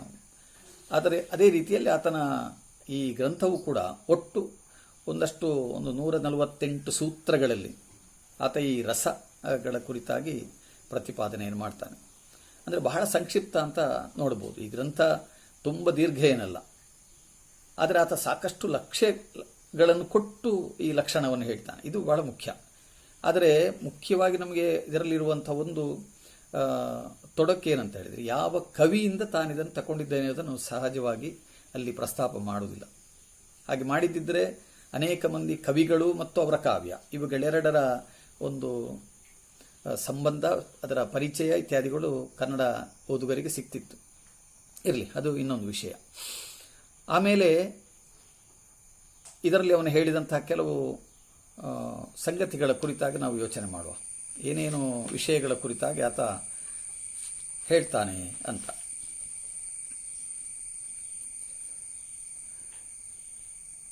148 ಸೂತ್ರಗಳಲ್ಲಿ ಈತ ಬರೆದಿದ್ದಾನೆ ಅಂತ ಹೇಳಿದೆ ನಾನು. ಇದರಲ್ಲಿ ಮುಖ್ಯವಾಗಿ ಈತ ಅನುಸರಿಸಿದಂತಹ ಪದ್ಯಗಳಲ್ಲಿ ಯಾವ ಯಾವ ಕವಿಗಳನ್ನು ಅಂತ ಮಾತ್ರ ಹೇಳ್ತಾನೆ ಹೊರತು ಯಾವ ಕವಿಯ ಯಾವ ಪದ್ಯ ಅಂತ ಹೇಳುವುದಿಲ್ಲ. ಇದು ಒಂದು ಸಮಸ್ಯೆ ಅಂತ. ಇರಲಿ, ಅದರ ನಂತರದಲ್ಲಿ ಆತ 1ನೆಯ ಸೂತ್ರದಲ್ಲಿ ಆತ ಹೇಳ್ತಾನೆ, ಭಾವ ವಿಭಾವಂ ಎಸೆವ ಅನುಭಾವಂ ಸಂಚಾರಿ ಭಾವಂ ಎಂಬ ಇಂತಿವರಿಂದ ರಸಂ ಆವಿಷ್ಕೃತ ಮಕ್ಕುಂ ಆವುದುಂ ಎಂದು ಅರಿಗೆ ಭರತಶಾಸ್ತ್ರ ಕ್ರಮದಿಂ ಅಂತ. ಅಂದರೆ ಅವನು ತನ್ನ ಹಿಂದೆಯೇ ಬಂದಂತಹ ಬಹಳ ಪ್ರಮುಖವಾದಂತಹ ಭರತನ ನಾಟ್ಯಶಾಸ್ತ್ರ ಎನ್ನುವುದನ್ನು ಆತ ಅವಲಂಬಿಸಿದ್ದಾನೆ ಎನ್ನುವುದು ಕೂಡ ನಮಗೆ ಗೊತ್ತಾಗ್ತದೆ. ಇದನ್ನು ಭರತಶಾಸ್ತ್ರ ಕ್ರಮದಿಂದ ತಿಳಿಬೇಕು ಅಂತ ಹೇಳ್ತಾನೆ. ಆಮೇಲೆ ಭಾವ ಅಂದರೆ ಏನು? ಚಿತ್ತವೃತ್ತಿಯೇ ಭಾವಂ ಅಂತ ಹೇಳ್ತಾನೆ. ಆ ಚಿತ್ತವೃತ್ತಿಗಳು ಕಾವ್ಯನಾಟ್ಯಶಾಸ್ತ್ರ ಪ್ರಸಿದ್ಧங்கள் ಅಪ್ಪ ಆಲಂಬನ ಉದ್ದೀಪನ ಸ್ವಭಾವಗಳಾದ ಲಲನೋದ್ಯಾನಾದಿಕಗಳಿಂ ವಿಶಿಷ್ಟತ್ವದಿಂ ಅಂತ ಹೇಳ್ತಾ, ಅಲ್ಲಿ ಲಲನೆ ಇರ್ಬೋದು, ಉದ್ಯಾನ ಇರ್ಬೋದು ಇತ್ಯಾದಿಗಳನ್ನೆಲ್ಲ ಅವನು ಈ ಆಲಂಬನ ಉದ್ದೀಪನಕ್ಕೆ ಬಳಸಿಕೊಳ್ತಾರೆ ಎನ್ನುವುದನ್ನು ಪ್ರಸ್ತಾಪ ಮಾಡ್ತಾನೆ. ಇದೆಲ್ಲ ಪ್ರಸಿದ್ಧವಾದದ್ದು ಅಂತ ಹೇಳ್ತಾನೆ. ಈಗಾಗಲೇ ಕಾವ್ಯಗಳಲ್ಲಿ ಪ್ರಯೋಗ ಆದದ್ದು ಅಥವಾ ನಾಟ್ಯಗಳಲ್ಲಿ ಪ್ರಯೋಗ ಆದಂತಹ ಸಂಗತಿ ಅಂತ. ಸ್ಥಾಯಿ ಭಾವಗಳನ್ನು ಉದ್ಬೋಧಿಸುವುದರಿಂ ವಿಭಾವಂ ಎನಿಕುಂ ಅಂತ. ಭಾವವನ್ನು ಅಥವಾ ಸ್ಥಾಯಿ ಭಾವವನ್ನು ಉದ್ಬೋಧ ಮಾಡುವುದರಿಂದ ಇದಕ್ಕೆ ವಿಭಾವ ಅಂತ ಹೇಳ್ತಾರೆ ಅಂತ. ಆಮೇಲೆ ಅನುಭಾವಗಳ ಬಗ್ಗೆ ಹೇಳ್ತಾನೆ. ಕಟಾಕ್ಷ, ಭುಜವಿಕ್ಷೇಪ ಇತ್ಯಾದಿಗಳ ಮೂಲಕವಾಗಿ ಇವುಗಳನ್ನು ಅನುಭವಿಸ್ತಾರೆ ಪ್ರೇಕ್ಷಕರು, ಆದ್ದರಿಂದ ಅದು ಅನುಭಾವ ಅಂತ ಹಾಗೆ ಹೇಳ್ತಾನೆ. ಆಮೇಲೆ ಆ ಸ್ಥಾಯಿಗಳು ನಾನಾಮುಖವಾಗಿ ಸಂಚಾರ ಮಾಡುವುದರಿಂದ ವ್ಯಭಿಚಾರಿಗಳು ಎನಿಕುಂ ಅಂತ ಹೇಳ್ತಾನೆ. ಅಂದರೆ ಒಂದೇ ಮುಖ ಅಲ್ಲ ಅಂತ. ವ್ಯಭಿಚಾರಿ ಭಾವಕ್ಕೆ ಸಂಬಂಧಪಟ್ಟ ಹಾಗೆ ಒಂದು ಪ್ರಕರಣ ಬರೀತಾನೆ ಅವನು. ಅಂದರೆ ಅದರಲ್ಲಿ ಎಷ್ಟು ವಿಧ ಇದೆ ಅಂತ. ಒಂದು 50ಕ್ಕಿಂತಲೂ ಹೆಚ್ಚು ಆ ವ್ಯಭಿಚಾರಿ ಭಾವಗಳ ಕುರಿತಾದಂಥ ಒಂದು ಪ್ರಕರಣವೇ ಅದರಲ್ಲಿ ಪ್ರತ್ಯೇಕವಾಗಿದೆ. ಅದು ಮತ್ತು ಇಷ್ಟಲ್ಲ ಅಂತ ಹೇಳ್ತಾನೆ ಅವನು, ಅದು ಅನಂತವಾಗಿದೆ ಅಂತ ಹೇಳ್ತಾನೆ. ಇದನ್ನು ನಾವು ಹೇಳಿ ಮುಗಿಸಲಿಕ್ಕೆ ಸಾಧ್ಯ ಇಲ್ಲ ಅಂತ. ಆದ್ದರಿಂದ ಅದು ನಾನಾಮುಖವಾಗಿ ಅದು ವಿಸ್ತರಿಸ್ತದೆ ಅಂತ. ಆಮೇಲೆ ಅನುಭಾವಗಳ ವಿಭಾವ, ಅನುಭಾವ, ವ್ಯಭಿಚಾರಿ, ಇದು 3 ಮುಖ್ಯವಾದಂಥದ್ದು. ಇದಕ್ಕೆ ಕಾರ್ಯ, ಕಾರಣ, ಸಹಕಾರ ಅಂತ ಒಂದು 3 ಶಬ್ದಗಳ ಮೂಲಕವಾಗಿ ಅದನ್ನು ಅವನು ಒಂದು ಮಾಡ್ತಾನೆ. ಕಾರ್ಯ, ಕಾರಣ, ಸಹಕಾರ ಅಂತ. ಆ ಮೂಲಕವಾಗಿ ರಸೋತ್ಪತ್ತಿಯನ್ನು ಮಾಡಲಿಕ್ಕೆ ಸಾಧ್ಯವಾಗುವಂಥದ್ದು ಅಂತ. ಆಮೇಲೆ ಒದವಿದ 6ನೇ ಸೂತ್ರದಲ್ಲಿ ಒಂದು ಮಾತು ಹೇಳ್ತಾನೆ ಅವನು. ಒದವಿದ ನಾಟಕದೊಳ್ ಕಾವ್ಯದೊಳ್ ಈಕ್ಷಿಸೆ ಪೇಳಲಾದ ಭಾವಾದಿಯನ್ ಒಳುಪು ಒದವೆ ಕೇಳುವ ಈಕ್ಷಿಪ ಸಭಾಸದರ್ಗೆ ರಸೋತ್ಪತ್ತಿ ಎಂದು ಪೇಳಿದರ್ ಪಿರಿಯರ್ ಅಂತ. ರಸೋತ್ಪತ್ತಿಯಾಗುವುದು ಯಾರಿಗೆ ಎನ್ನುವುದು ಇದೊಂದು ಬಹಳ ಮುಖ್ಯವಾದಂಥ ಪ್ರಶ್ನೆ. ಸಭಾಸದರಿಗೆ ರಸೋತ್ಪತ್ತಿ ಅಂತ ಹೇಳ್ತಾನೆ ಅವನು. ಇದು ನಮ್ಮ ಸಾಳ್ವ ಕವಿಯ ಒಂದು ಪ್ರತಿಪಾದನೆ. ಅಂದರೆ ಹಿರಿಯರು ಹೇಳಿದ್ದನ್ನೇ ಅವನು ಇಲ್ಲಿ ಪ್ರತಿಪಾದಿಸ್ತಾನೆ. ಅದಕ್ಕೊಂದು ವಿಶೇಷವಾದ ಒಂದು ಸೂತ್ರವನ್ನು ಬರೆದು ಹೇಳ್ತಾನೆ. ಭಾವಾದಿಯನ್ ಒಳುಪು ಒದವೆ ಕೇಳುವ ಮತ್ತು ಈಕ್ಷಿಪ. ಅಂದರೆ ಒಂದು ಕಾವ್ಯಕ್ಕಾದರೆ ಕೇಳುವ, ರಂಗದಲ್ಲಿ ನಡೀತಕ್ಕಂಥ ನಾಟ್ಯಕ್ಕಾದರೆ ಈಕ್ಷಿಪ. ಸಭಾಸದರಿಗೆ ಅಥವಾ ಒಬ್ಬ ಓದುಗನಿಗೆ ಈ ರಸೋತ್ಪತ್ತಿ ಆಗ್ತದೆ ಎನ್ನುವ ಒಂದು ಮಾತನ್ನು ಈ ಸೂತ್ರದ ಮೂಲಕವಾಗಿ ಹೇಳ್ತಾನೆ. ಅದನ್ನೊಂದು ಖಚಿತಗೊಳಿಸ್ತಾನೆ. ಯಾರಿಗೆ ರಸೋತ್ಪತ್ತಿ ಅಂತ, ಯಾರಲ್ಲಿ ರಸೋತ್ಪತ್ತಿ ಆಗ್ತದೆ ಎನ್ನುವುದನ್ನು. ಆಮೇಲೆ ಈ ಸ್ಥಾಯಿ ಭಾವ, ವಿಭಾವ, ಅನುಭಾವ ಮತ್ತು ಈ ಸಂಚಾರಿ ಭಾವಗಳ ವಿವಿಧ ಬಗೆಗಳನ್ನು ಹೇಳ್ತಾನೆ. ಎಂತೆಂಥವುಗಳೆಲ್ಲ ಇವೆ ಎನ್ನುವುದನ್ನು ಹೇಳ್ತಾನೆ. ಅದನ್ನೊಂದು ಸಾಮಾನ್ಯ ಒಂದು 3-4 ಸೂತ್ರಗಳಲ್ಲಿ ಅವುಗಳನ್ನು ಆತ ವಿವರಿಸ್ತಾನೆ. ಆಮೇಲೆ 9 ರಸಗಳನ್ನು ಅದರಲ್ಲಿಯೂ ಕೂಡ ರಸಗಳಿಗೆ ಸಂಬಂಧಪಟ್ಟಂಥ ಬಣ್ಣ, ಆಮೇಲೆ ರಸಗಳಿಗೆ ಸಂಬಂಧಪಟ್ಟಂಥ ಅಧಿದೇವತೆಗಳು, ಇವರ ಬಗ್ಗೆ ಎಲ್ಲ ಹೇಳ್ತಾನೆ. ಆಮೇಲೆ ಕೆಲವು ಈಗ ಆಧುನಿಕ ಕಾಲದಲ್ಲೆಲ್ಲ ಈಗ ಶೃಂಗಾರದ ಜೊತೆಗೆ ಇನ್ನೂ ಅನೇಕ ಶೃಂಗಾರಾದಿ ನವರಸಗಳ ಜೊತೆಗೆ ಇನ್ನೂ ಒಂದಷ್ಟು ರಸಗಳು ಅಂತ ಹೇಳ್ತಾರೆ. ಸ್ನೇಹ ರಸ ಅಂತ ಹೇಳ್ತಾರೆ, ವಾತ್ಸಲ್ಯ ರಸ ಅಂತ ಹೇಳ್ತಾರೆ, ಭಕ್ತಿ ರಸ ಅಂತ ಹೇಳ್ತಾರೆ. ಆದರೆ ಸಾಳ್ವನಲ್ಲಿ ಅದಕ್ಕೊಂದು ಪ್ರತ್ಯೇಕವಾಗಿ ಆತ ಒಂದು ವಿವರಣೆಯನ್ನು ಕೊಡ್ತಾನೆ. ಇವುಗಳೆಲ್ಲ, ಈ ಸ್ನೇಹ, ಭಕ್ತಿ, ವಾತ್ಸಲ್ಯ ಇತ್ಯಾದಿಗಳೆಲ್ಲ ಅವು ಶೃಂಗಾರ ರಸದ ಒಳಗೆ ಅಡಕವಾಗಿವೆ ಅಂತ. ಅವುಗಳಿಗೆ ಸಂಬಂಧಪಟ್ಟ ಭಾವಗಳನ್ನು ಹೇಳ್ತಾನೆ. ಅವೆಲ್ಲ ಅಂತರ್ಗತ ಅಂತ. ಶೃಂಗಾರದ ಭೇದಗಳನ್ನು ಹೇಳ್ತಾನೆ. ಸಂಭೋಗ ಶೃಂಗಾರ ಮತ್ತು ವಿಪ್ರಲಂಬ ಶೃಂಗಾರ ಇತ್ಯಾದಿಗಳನ್ನು ಹೇಳ್ತಾನೆ. ಅವುಗಳ ವಿವರಗಳನ್ನು ಕೊಡ್ತಾನೆ. ಆಮೇಲೆ ಈ ಆಲಂಬನ ವಿಭಾಗದಲ್ಲಿ ತದನುಭವ ಮತ್ತು ಪರ ಎಂಬ ಎರಡು ವಿಷಯಗಳನ್ನು ಹೇಳ್ತಾನೆ. ಈ ತದನುಭವ ಎನ್ನುವುದು ಏಕರೂಪ, ಆಮೇಲೆ ಪರ ಎನ್ನುವುದು 20 ಬಗೆ ಅಂತ ಹೇಳ್ತಾನೆ. ಅದರೆಲ್ಲ ವಿವರಗಳನ್ನು ಕೊಡ್ತಾನೆ. 20 ಹೇಗೆ ಅಂತ ಅವುಗಳನ್ನು ಮತ್ತೆ ವಿಭಾಗ ಮಾಡ್ತಾನೆ. ಅದರಲ್ಲಿ ಭಾವ, ಹಾವ, ಹೇಳೆ ಎನ್ನುವ ಅಂಗಜಗಳನ್ನು ಒಂದು ಭಾವಾದಿತ್ರಯ ಅಂತ ಹೇಳ್ತಾನೆ. ಅವುಗಳನ್ನು ಅಂಗಜ ಅಂತ ಗುರುತಿಸ್ತಾನೆ. ಆಮೇಲೆ ಶೋಭೆ, ಕಾಂತಿ, ದೀಪ್ತಿ, ಮಾಧುರ್ಯ, ಪ್ರಾಗಲ್ಭ್ಯ, ಔದಾರ್ಯ, ಧೈರ್ಯ ಇತ್ಯಾದಿ ಇವುಗಳನ್ನು ಶೋಭಾದಿ ಸಪ್ತಕ ಅಂತ ಹೇಳ್ತಾನೆ. ಇವುಗಳು ಭಾವಜ ಅಂತ ಹೇಳ್ತಾನೆ. ಅಂಗಜ ಮತ್ತು ಭಾವಜ ಈ ರೀತಿಯಲ್ಲಿ ಅವುಗಳನ್ನು ಮತ್ತೆ ವಿಭಾಗ ಮಾಡಿ ಹೇಳ್ತಾನೆ. ಇದು ಅವನ ಒಂದು ವಿವರಣೆಯ ರೀತಿ. ಅಂದರೆ ಅದರಲ್ಲಿರುವ ಸೂಕ್ಷ್ಮ ಸಂಗತಿಗಳನ್ನು ಮತ್ತೆ ವಿವರಿಸಿ ಹೇಳುವ, ಮತ್ತು ಪ್ರತಿಯೊಂದಕ್ಕೂ ಕೂಡ ಅದು ಹೇಗೆ ಎನ್ನುವುದರ ಕುರಿತಾಗಿ ಲಕ್ಷ್ಯ ಪದ್ಯಗಳನ್ನು ಕೊಡ್ತಾನೆ. ಆಮೇಲೆ ಆಲಂಬನ ವಿಧಗಳನ್ನು ಹೇಳಿದ. ಅದರ ನಂತರದಲ್ಲಿ ಇನ್ನೊಂದಿಷ್ಟು ಸೂತ್ರಗಳಲ್ಲಿ ಆತ ವಿಪ್ರಲಂಬ ಶೃಂಗಾರವನ್ನು ಹೇಳ್ತಾನೆ. ಲಕ್ಷ್ಯ ಸಹಿತವಾಗಿ ಅನೇಕ ಪದ್ಯಗಳ ಮೂಲಕವಾಗಿ ಅವುಗಳನ್ನು ಆತ ಹೇಳ್ತಾನೆ. ಆಮೇಲೆ ಒಂದು ಮಾತು ನಾನಾಗ ಪ್ರಸ್ತಾಪಿಸಿದಂತೆ, ಪರಿಣಾಮವನಂತಂ, ವ್ಯವಹರಿಸುವುದು ಅವರವರ ಅವಸ್ಥೆ ನೆಗಳುದ್ದುವು ಅನಂತಂ. ಪರಿಣಾಮವನಂತಂ, ವ್ಯವಹರಿಸುವುದು ಅವರವರ ಅವಸ್ಥೆ ನೆಗಳುದ್ದುವು ಅನಂತಂ, ಪರಿಭಾವಿಸುವಡೆ ರಸವಿಸ್ತರಮಂ ವಿವರಿಸುವನೆಂಬನ್ ಅವನು ಒಳನೇ. ಅಂದರೆ ಇವುಗಳನ್ನು ವಿವರಿಸಿ ಇದು ಮುಕ್ತಾಯ ಆಗಲಿಕ್ಕೆ ಸಾಧ್ಯ ಇಲ್ಲ. ಯಾಕಂತೇಳಿದರೆ ಅಷ್ಟು ಅನಂತ ವಿಸ್ತಾರ ಇದರೊಳಗೆ ಇದೆ ಅಂತ ಒಂದು ಮಾತನ್ನು ಆತ ಈ ಶೃಂಗಾರ ರಸಕ್ಕೆ ಸಂಬಂಧಪಟ್ಟ ಹಾಗೆ ಹೇಳ್ತಾನೆ. ಒಂದು ಪ್ರಕರಣವನ್ನೇ ಆತ ಶೃಂಗಾರ ರಸಕ್ಕೋಸ್ಕರವಾಗಿ ಬರೀತಾನೆ. ಆಮೇಲೆ ವಾಗ್ವೃತ್ತಿ ಶೃಂಗಾರ, ಆಮೇಲೆ ರೂಪನೇಪಥ್ಯ ಶೃಂಗಾರ, ಕ್ರಿಯಾತ್ಮಕ ಶೃಂಗಾರ, ಸಂಕೀರ್ಣ ಶೃಂಗಾರ, ಹೀಗೆ ಹಲವು ಬಗೆಗಳನ್ನು ಆತ ಗುರುತಿಸುತ್ತಾ ಈ ವಿಭಾವಾನುಭವಗಳ ನೆರವಿ ಅಂತಂದರೆ ಒಂದು ರೀತಿ ಜಾತ್ರೆ, ಸಂತೆ ಇದ್ದ ಹಾಗೆ ಅಂತ, ಅದಂಥ ಸಂತೆ ಅಂತ ಹೇಳ್ತಾನೆ. ಅಷ್ಟು ಉಂಟದು ಅಂತ. ವಿಭಾವ ಅನುಭವಗಳ ಪೆಸರ್ ಅನಂತಕ ಅಂತ ಹೇಳ್ತಾನೆ.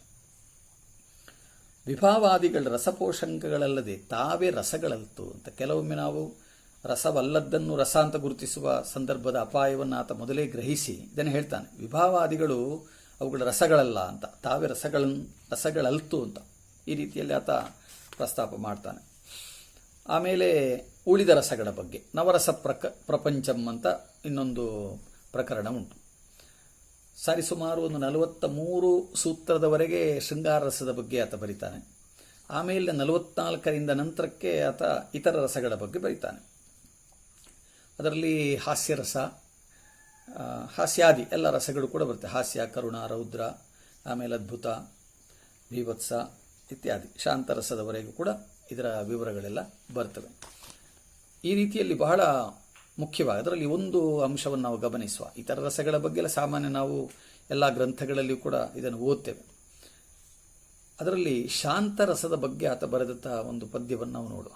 ಶಮಭಾವ ಪ್ರಭವಂ ಶಾಂತಮಕ್ಕುಂ ಅಂತೂ ಆ ಶಮತ್ವಂ ವರ್ತಿಸುಗುಂ ಸಮನಿಸಿ ಸಮ್ಯಜ್ಞಾನಂ ತಮಮಂ ರಾಗಮುಮನ್ ಅಲೆದು ತೊಲಗಿಸೆ ಮನದೊಳ್ ಅಂತ. ಇದು ಆತ ಈ ರಸದ ಶಾಂತರಸದ ಕುರಿತಾಗಿ ಕೊಡ್ತಕ್ಕಂಥದ್ದು ವಿವರಣೆ. ಶಮೆಯೇ ಅದಕ್ಕೆ ಬಹಳ ಮುಖ್ಯವಾದ ಸ್ಥಾಯಿ ಭಾವ ಅಂತ ಆತ ಹೇಳ್ತಾನೆ. ಅದರ ಪ್ರಭವ ಆಗಬೇಕು ಅಂತ. ಆ ರೀತಿಯಲ್ಲಿ ಸಮ್ಯಜ್ಞಾನದ ಪ್ರಾಪ್ತಿಯಾಗಬೇಕು. ಸಮ್ಯಜ್ಞಾನವನ್ನು ಕರುಣಿಸುವ, ಮನದೊಳಗಿನ ತಮವನ್ನು ಹೋಗಲಾಡಿಸುವ ಈ ಅಂಶ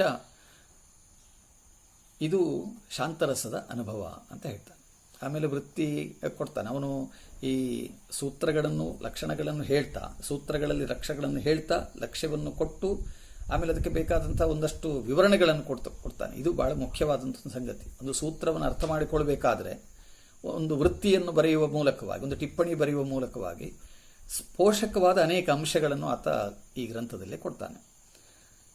ಹೀಗೆ 9 ರಸಗಳನ್ನು ಈ 2 ಪ್ರಕರಣಗಳಲ್ಲಿ, ಇನ್ನು ಉಳಿದ 2 ಪ್ರಕರಣಗಳ ಬಗ್ಗೆ ನಾನೀಗ ಇದರಲ್ಲಿ ಹೇಳಲಿಕ್ಕೆ ಹೋಗುವುದಿಲ್ಲ. ಇದರಲ್ಲಿ ಮುಖ್ಯವಾದ 2 ಪ್ರಕರಣಗಳನ್ನು ಕುರಿತಾಗಿ ಮಾತ್ರ ಈ ಒಂದು ಸೀಮಿತ ಅವಧಿಯಲ್ಲಿ ಹೇಳಲಿಕ್ಕೆ ಪ್ರಯತ್ನ ಪಟ್ಟಿದ್ದೇನೆ ಅಷ್ಟೇ. ಆಮೇಲೆ ಈ ಕನ್ನಡದಲ್ಲಿ ಈ ಪುಸ್ತಕವನ್ನು ತಾನು ಬರೆದದ್ದು, ಈ ಬರೆದದ್ದರಿಂದ ಏನು ಪರಿಣಾಮ ಮತ್ತು ಇದು ಮುಂದೆ ಎಷ್ಟು ಕಾಲದವರೆಗೆ ಇರಬೇಕು ಎನ್ನುವವನ ಹಾರೈಕೆಗಳೆಲ್ಲ ಸುಂದರವಾದಂಥ ಒಂದೆರಡು ಪದ್ಯಗಳ ಮೂಲಕವಾಗಿ ಅದು ಬಂದಿದೆ. ಈ ಕೃತಿ ಕವಿಕೃತ ನುತ ಕವಿತಾ ಕಾಂತೆಗೆ ತಾನೆ ನವರಸಂ ಸಲೆ ರಸರತ್ನಾಕರಂ ಇಳೆ ಶಶಿ ರವಿ ರತ್ನಾಕರಂ ಇರ್ಪನ್ನೆಗಂ ಜಯಿಕ್ಕುಂ ಉರುವರೆಯೊಳ್ ಅಂತ ಹೇಳ್ತಾರೆ. ಉರುವರೆ ಅಂದರೆ ಭೂಮಿ ಅಂತ ಅರ್ಥ. ಈ ಭೂಮಿಯಲ್ಲಿ ಇದು ಸೂರ್ಯಚಂದ್ರರು ಈ ಭೂಮಿ ಇರುವವರೆಗೆ, ಸಮುದ್ರ ಅಲ್ಲಿ ಇರುವವರೆಗೆ, ಅಂದರೆ ಶಾಶ್ವತ ಎಂಬ ಅರ್ಥದಲ್ಲಿ ಅವನು ಹೇಳು, ಅಲ್ಲಿಯವರೆಗೆ ಇದು ಅತ್ಯಂತ ಪ್ರಶಂಸೆಗೆ ಪಾತ್ರವಾಗಿ ಇರತಕ್ಕಂಥ ಒಂದು ಕೃತಿ ಅಂತ. ಆ ಜೈನ ಕವಿಯಿತ ತನ್ನ ಗುರುಗಳನ್ನು ಇಂಥವರನ್ನೆಲ್ಲ ನೆನೆಯುತ್ತಾ ಒಂದು ಒಳ್ಳೆ ಕೆಲಸವನ್ನು ತಾನು ಮಾಡಿದ್ದೇನೆ. ಇದು ಈ ಥರದಲ್ಲಿ ಕನ್ನಡದಲ್ಲಿ ತುಂಬ ಕೆಲಸಗಳಾಗಿಲ್ಲ ಎಂಬುದು ಭಾವನೆಯಿಂದ ಆತ ಬರೆದಿದ್ದಾನೆ. ಈ ಒಂದು ಮುಖ್ಯವಾದಂಥ ಒಂದು ಕೃತಿ ಸಾಮಾನ್ಯವಾಗಿ ತುಂಬ ಓದುಗರ ಅಥವಾ ಕನ್ನಡಿಗರ ಗಮನಕ್ಕೆ ಬೀಳದೆ ಉಳಿದಿದೆ. ಅದರಲ್ಲಿ ಕೂಡ ಆಧುನಿಕ ಕಾಲದಲ್ಲಿ ಅಲಂಕಾರ ಶಾಸ್ತ್ರ ಗ್ರಂಥಗಳನ್ನು ಓದುವವರ ಸಂಖ್ಯೆ ತೀರ ಕಡಿಮೆಯಾಗಿದೆ. ಇದರಲ್ಲಿ 2 ಪ್ರಯೋಜನ ನಮಗೆ ಈ ಅಧ್ಯಯನದ ಮೂಲಕವಾಗಿ ಆಗ್ಬೋದು ಅಂತ ನನಗೆ ಕಾಣ್ತದೆ. ಒಂದು ಏನಂತಂದರೆ, ನಮ್ಮ ಪ್ರಾಚೀನರ ಪದ್ಯಗಳು ಹೇಗಿವೆ ಅಂತ ಒಂದು, ಅವರು ಈ ಒಂದು ಶಾಸ್ತ್ರಬದ್ಧತೆಯಿಂದ ಪದ್ಯ ರಚನೆ ಮಾಡಬೇಕು, ಕಾವ್ಯ ರಚನೆ ಮಾಡಬೇಕು, ಅಥವಾ ಒಂದು ರಂಗಪ್ರಯೋಗ ಮಾಡುವುದಾದರೆ ಯಾವ ರೀತಿಯಲ್ಲಿ ಒಂದು ಶಾಸ್ತ್ರಬದ್ಧವಾದ ರೀತಿಯಲ್ಲಿ ಮಾಡಬೇಕು ಎನ್ನುವುದನ್ನು ಅವರು ಗಮನಿಸಿಕೊಂಡಿದ್ದರು. ಆಮೇಲೆ ಈಚೆಗೆ ನಾವು ಎಲ್ಲ ಶಾಸ್ತ್ರ ನಿಯಮಗಳನ್ನೆಲ್ಲ ಬಿಟ್ಟು ನಡೆಯುವಂಥ ಒಂದು ಕಾಲಕ್ಕೆ ಬಂದಿದ್ದೇವೆ. ಒಂದು ಸ್ವತಂತ್ರ ವೃತ್ತಿ ಎನ್ನುವುದಕ್ಕಿಂತಲೂ ಒಂದು ರೀತಿಯಲ್ಲಿ ಸ್ವಚ್ಛಂದ ವೃತ್ತಿ ಇದು ಬಂದಿದೆ. ಆದರೆ ಇದು ಹಿಂದಿನ ಈ ಪ್ರಾಚೀನ ಕಾಲದ ಗ್ರಂಥಗಳಲ್ಲಿ ಸ್ವಚ್ಛಂದ ವೃತ್ತಿ ಇರಲಿಲ್ಲ. ಏನಿದ್ರೂ ಕೂಡ ಹೊಸತನವನ್ನು ಏನು ತರುವುದಿದ್ರೂ ಹಿಂದಿನವರ ಅಧ್ಯಯನಗಳನ್ನು, ಅವರ ಸಾಧನೆಗಳನ್ನು ಗಮನಿಸುತ್ತಾ ತಾನು ಇದರಿಂದ ಒಂದಿಷ್ಟು ಏನು ಮೇಲೆ ಬರ್ಬೋದು, ಒಂದಿಷ್ಟು ವಿಭಿನ್ನವಾಗಿ ಏನು ಹೇಳ್ಬೋದು, ಅಷ್ಟೇ ಶ್ರದ್ಧೆಯಿಂದ, ವಿನಯದಿಂದ, ಗೌರವದಿಂದ ವರ್ತಿಸುವುದನ್ನು ಈ ಗ್ರಂಥದ ಬರವಣಿಗೆಯಲ್ಲಿ ನಾವು ಕಾಣ್ತೇವೆ. ಆ ದೃಷ್ಟಿಯಿಂದ ಇದು ತುಂಬ ಅಧ್ಯಯನ ಯೋಗ್ಯವಾದದ್ದು. ಮತ್ತು ಶಾಸ್ತ್ರಗಳ ಕುರಿತಾದಂಥ ಆಸಕ್ತಿ ಇರುವವರು, ಕಾವ್ಯ ರಚನೆ ಇರ್ಬೋದು ಅಥವಾ ರಸ ಪ್ರತಿಪಾದಕರು ಇರ್ಬೋದು, ಅಂಥವರು ಇದನ್ನು ಓದಬಹುದು ಎನ್ನುವ ಒಂದು ನನ್ನ ಕಳಕಳಿ ಮತ್ತು ಆಸಕ್ತಿಯನ್ನು ತಿಳಿಸುತ್ತಾ ಈ ನನ್ನ ಮಾತುಗಳನ್ನು ಮುಕ್ತಾಯ ಮಾಡ್ತೇನೆ. ಅವಕಾಶಕ್ಕಾಗಿ ವಂದನೆಗಳು. ಶ್ರೀಯುತ ಗಣರಾಜ ಕುಂಬ್ಳೆ ಅವರ ಪ್ರಸ್ತುತಿಯು ವಿದ್ಯಾರ್ಥಿಗಳಿಗೆ, ಅಧ್ಯಯನಶೀಲರಿಗೆ, ರಸಾರ್ಥ ಕುತೂಹಲಿಗಳಿಗೆ ಒಳ್ಳೆಯ ಕೈಪಿಡಿ. ರಸಪ್ರಪಂಚದ ಪ್ರವೇಶಿಕೆ ಸಂಕ್ಷಿಪ್ತವಿದ್ದರೂ ಗೊಂದಲಕ್ಕೆ ಎಡೆಯಾಗದಂತೆ ತಿಳಿಯಾಗಿ ಹಂತ ಹಂತವಾಗಿ ರಸವಿಶ್ವವನ್ನು ಸಮುದ್ಘಾಟಿಸಿದ್ದಾರೆ. ಪ್ರಾಥಮಿಕವಾದ ಸಮಗ್ರ ಪರಿಚಯ ಸಾಮಗ್ರಿಯನ್ನು ಅಡಕಿಸಿದ್ದಾರೆ. ಅಲಂಕಾರ ಶಾಸ್ತ್ರದ ಕುರಿತು ಆಸಕ್ತಿಯನ್ನು ಕುದುರಿಸಲು ಬೇಕಾದ ಮೂಲ ದ್ರವ್ಯಗಳ ಯುಕ್ತ ಸಂಚಯ, ರಸೇತಿಹಾಸದ ಅಥದಿಂದ ಇತಿಯವರೆಗೆ ಮಿತ್ರ ಸಂಹಿತದಲ್ಲಿ ವಿವರವನ್ನು, ವಿಶ್ಲೇಷಣವನ್ನು ಪರಸ್ಪರ ಸಮನ್ವಯಗೊಳಿಸಿ ತಿಳಿಗನ್ನಡಿಯಾಗಿಸಿದ್ದಾರೆ. ಪೂರ್ವಾರ್ಧದ ಪೀಠಿಕೆಯಲ್ಲಿ ಸಂಸ್ಕೃತದ ಆಲಂಕಾರಿಕ ಚರ್ಚಾ ಸಂಘಟನವು ಸರಸವೂ ಸ್ಪಷ್ಟವೂ ಆಗಿದೆ. ರಸಾಂಗಣಕ್ಕೆ ಕರೆದೊಯ್ಯಲು ಕರಾವಲಂಬನವಾಗಿದೆ. ಉತ್ತರಾರ್ಧವು ಸಾಳ್ವ ಕವಿಯ ರಸರತ್ನಾಕರದ ಸೋದಾಹರಣ ಪ್ರಾತ್ಯಕ್ಷಿಕೆಯಾಗಿದೆ. ಶ್ರೀ ವಿಜಯನ ಕವಿರಾಜ ಮಾರ್ಗದ ರಸಮಾರ್ಗಂ ಲಕ್ಷ್ಯ ಲಕ್ಷಣದ ಅವಿಸ್ತರ ಪರಿಚಯದ ಹಿನ್ನೆಲೆಯಲ್ಲಿ ರಸರತ್ನಾಕರದ ಅವತರಣಿಕೆ ಇದೆ. 148 ಸೂತ್ರಗಳಲ್ಲಿ ವೃತ್ತಿ ಸಹಿತವಾಗಿ ರಚಿತವಾದ ಈ ಗ್ರಂಥದಲ್ಲಿ ಗ್ರಥಿತವಾದ ಲಕ್ಷ್ಯ ಲಕ್ಷಣಗಳನ್ನು ಸಮುಚಿತವಾಗಿ ಉದಾಹರಿಸಿದ್ದಾರೆ. ರಸರತ್ನಾಕರದ ಉದ್ಧೃತಗಳೆಲ್ಲವೂ ಗ್ರಂಥದಲ್ಲಿರುವಂತೆಯೇ ಕಂದ ಪದ್ಯದಲ್ಲಿ ಹಳಗನ್ನಡ ನಿಬಿಡವಾಗಿದೆ. ಮಾನ್ಯ ಗಣರಾಜರು ಸಮಯ ಹಾಗೂ ಸ್ಥಳಾವಕಾಶದ ನಿರ್ಬಂಧದಿಂದಲೂ ಏನೋ ರಸರತ್ನಾಕರದ ಅಷ್ಟೂ ಪರಿಚಯ ಭಾಗದ ಗದ್ಯ ಪದ್ಯಗಳನ್ನು ನವಾನುವಾದಕ್ಕೆ ಮಾರ್ಪಡಿಸಿಲ್ಲ. ಸಂಸ್ಕೃತಕ್ಕಿಂತಲೂ ಹಳಗನ್ನಡ ಕಂದಪದ್ಯ ಸುಲಭಬೋಧ್ಯವಲ್ಲ. ಅಷ್ಟಿಷ್ಟು ವಿವರಣೆಯನ್ನು ಅಥವಾ ತಾತ್ಪರ್ಯವನ್ನು ನೀಡಿದ್ದರೆ ಇನ್ನೂ ಆಪ್ತವಾಗುತ್ತದೆ. ಅದೇನೇ ಇರಲಿ, ಶಾಸ್ತ್ರ ವಿಷಯಕವಾದ ಜಿಜ್ಞಾಸೆಯನ್ನು ಜಾರಿಯಲ್ಲಿಡಲು ಶ್ರೀಯುತರ ಈ ಉಪಕ್ರಮ ಸರ್ವಥಾ ಶ್ಲಾಘ್ಯ. ಇವರಿಂದ ಇನ್ನಷ್ಟು ಶಾಸ್ತ್ರೋಪಕಾರವನ್ನು ಕನ್ನಡ ಸಾರಸ್ವತ ಲೋಕ ನಿರೀಕ್ಷಿಸುತ್ತದೆ. ವಿದ್ವಾನ್ ಕೊರ್ಗಿ ಶಂಕರನಾರಾಯಣ ಉಪಾಧ್ಯಾಯ, ಕವಿ, ವಿದ್ವಾಂಸರು, ರಂಗಕರ್ಮಿ, ಬೆಂಗಳೂರು. ಮಾನ್ಯ ಗಣರಾಜ ಕುಂಬ್ಳೆಯವರಿಂದ ಆದ ಗ್ರಂಥ ಪರಿಚಯವನ್ನು ಆಧರಿಸಿ ಶೋಧಯೋಗ್ಯವೆಂದು ಅನಿಸಿದ ಕೆಲವು ವಿಷಯಗಳನ್ನು ಪಟ್ಟಿ ಮಾಡಿದ್ದೇನೆ. ಗ್ರಂಥಕರ್ತನು ತಾನು ಆಧರಿಸಿದ ಹಿಂದಿನ ಸಂಸ್ಕೃತ ಗ್ರಂಥಗಳನ್ನು, ಗ್ರಂಥಕರ್ತೃಗಳನ್ನು ಆಧರಿಸಿ ತನ್ನ ಗ್ರಂಥವನ್ನು ಕನ್ನಡದಲ್ಲಿ ಬರೆದಿದ್ದೇನೆ ಎನ್ನುತ್ತಾನೆ. ಸಾಳ್ವನು ತನ್ನ ಉದ್ಧೃತಿಗಳನ್ನು ಅದದೇ ಸಂದರ್ಭಗಳಲ್ಲಿ ಯಾವ ಯಾವ ಕವಿಗಳಿಂದ ತೆಗೆದುಕೊಂಡಿದ್ದೇನೆಂದು ಹೇಳುವುದಿಲ್ಲವೆಂದು, ಹೇಳಿದ್ದರೆ ಆಯಾ ಕವಿಗಳ ಹಾಗೂ ಅವರ ರಚನೆಗಳ ಪರಿಚಯವಾಗುತ್ತಿತ್ತೆಂದು ಮಾನ್ಯ ಗಣರಾಜ ಕುಂಬ್ಳೆಯವರು ಹೇಳುತ್ತಾರೆ. ಅತ್ಯಂತ ಪ್ರಮುಖ ಸಂಗತಿಯಾದ ಇದು ಇಂದು ಎಂದಿಗೂ ಎಲ್ಲ ಕಾಲಗಳಲ್ಲಿಯೂ ಗಮನಿಸಬೇಕಾದ, ಅನುಕರಿಸಲೇಬೇಕಾದ ವಿಷಯ. ಶಾಸ್ತ್ರ ಸಂಬಂಧದ ಬರಹಗಾರರು ತಮ್ಮ ಹಿಂದಿನವರ ಗ್ರಂಥಗಳ ಅಥವಾ ಲೇಖನಗಳ ಉದ್ಧೃತಿಗಳನ್ನು ಮಾಡಿಕೊಳ್ಳುವ ಸಂದರ್ಭದಲ್ಲಿ ಆಯಾ ಭಾಗಗಳನ್ನು ಉದ್ಧರಿಸಿಕೊಂಡು ಅದರ ಸ್ಪಷ್ಟವಾದ ವಿವರಗಳನ್ನು ನೀಡಿದರೆ ಆ ಭಾಗವು ಯಥಾವತ್ತಾಗಿ ಉಳಿದುಕೊಳ್ಳುವುದರಿಂದ ಮುಂದಿನ ಅಧ್ಯಯನಶೀಲರಿಗೆ ಪ್ರಯೋಜನವಾಗುವುದು. ಮಾತ್ರವಲ್ಲದೆ ಉದ್ಧೃತಿಗಳು ಮಾಡಿಕೊಂಡ ಬರಹಗಳೇನಾದರೂ ಮುಂದೆ ಲುಪ್ತವಾಗಿ ಬಿಟ್ಟಂತಹ ಸಂದರ್ಭದಲ್ಲಿ ಇಂತಹ ಬರಹಗಳು ಆಕರಗಳಾಗಿ ಉಳಿದುಕೊಳ್ಳುತ್ತವೆ. ರಸರತ್ನಾಕರ ಗ್ರಂಥ ರಚನೆಗೆ ರಾಜಾಶ್ರಯವಿತ್ತು. ಅಂತೆಯೇ ಹಿಂದಿನ ಅನೇಕ ರಾಜರು ಹಲವು ಭಾಷೆಗಳಲ್ಲಿ ಗ್ರಂಥ ರಚನೆಯನ್ನು ಮಾಡಿಸುತ್ತಿದ್ದ ವಿವರಗಳನ್ನು, ಅದಕ್ಕೆ ಕಾರಣಗಳಾದ ಸಂದರ್ಭಗಳು, ಕಾಲ, ದೇಶ, ರಾಜಕೀಯ, ಆರ್ಥಿಕ ಸಂಘರ್ಷಗಳನ್ನು ಸಂಗ್ರಹಿಸಿ ಇವುಗಳು ಹೇಗೆ ಗ್ರಂಥ ರಚನೆಗೆ ಪ್ರೇರಕವಾಗಿದ್ದವು ಎನ್ನುವುದನ್ನು ಕೂಡ ಅಧ್ಯಯನ ನಡೆಸಬಹುದು.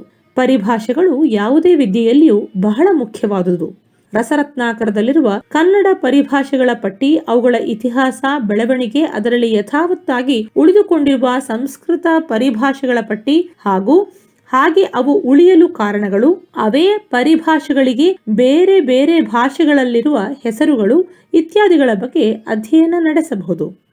ಕನ್ನಡ ಭಾಷೆಯಲ್ಲಿ ನಾಟ್ಯ ಸಂಗೀತಗಳನ್ನು ಕುರಿತಾದ ಪರಿಭಾಷೆಗಳ ಸಮೃದ್ಧಿಯು ಇನ್ನಾವ ಭಾಷೆಗಳಲ್ಲಿಯೂ ಇಲ್ಲ.